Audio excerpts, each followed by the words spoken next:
on the side that advance it. This thing is so cool. What was I? Oh no, Mando. I was telling you about compound angles. This is like a really cool compound angle, the way that these two fit. But so just gonna tighten. So I'm pushing it in, and then lining up these gears, and then turning it, tighten, and it's ready to go. Number one thing that you check with this one is making sure that you've put it straight. Sometimes it looks, because like depending on your angle, it could be in at an angle, and then when you turn it on, it's like, wow! So before you're ready to go, you're just gonna make sure that it's on center, okay?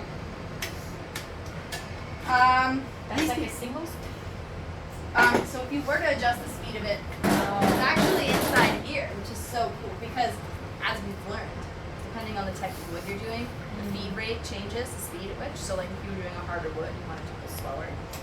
And you can do that by moving moving the bands around up here is how you change the speed. So if you ever want to check out these, it's very cool. Yeah, I know, right? Yeah.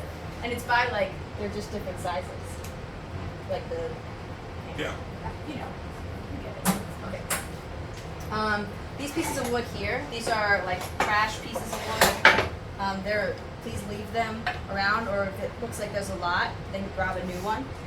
They're here, so we don't have the bit touch the metal table. Yeah. As you can see, it has fallen. Because we're going to drill through the piece of wood. Right. So as you're going through, you need something that's going to hit.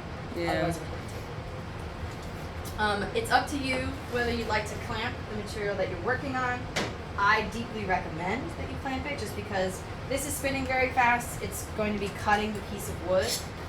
So it's just a nice security to have this little extra help to hold the piece down. Let me make sure that I reach the whole way. So yes, this is good here.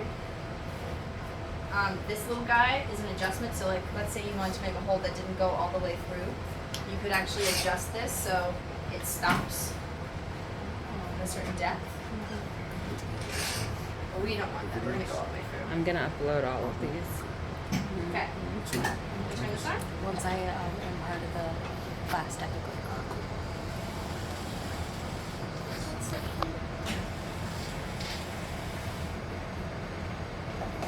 Sometimes, if the sawdust is really blocking where you're trying to drill a hole, it's nice to go in a little bit and then lift the bit out.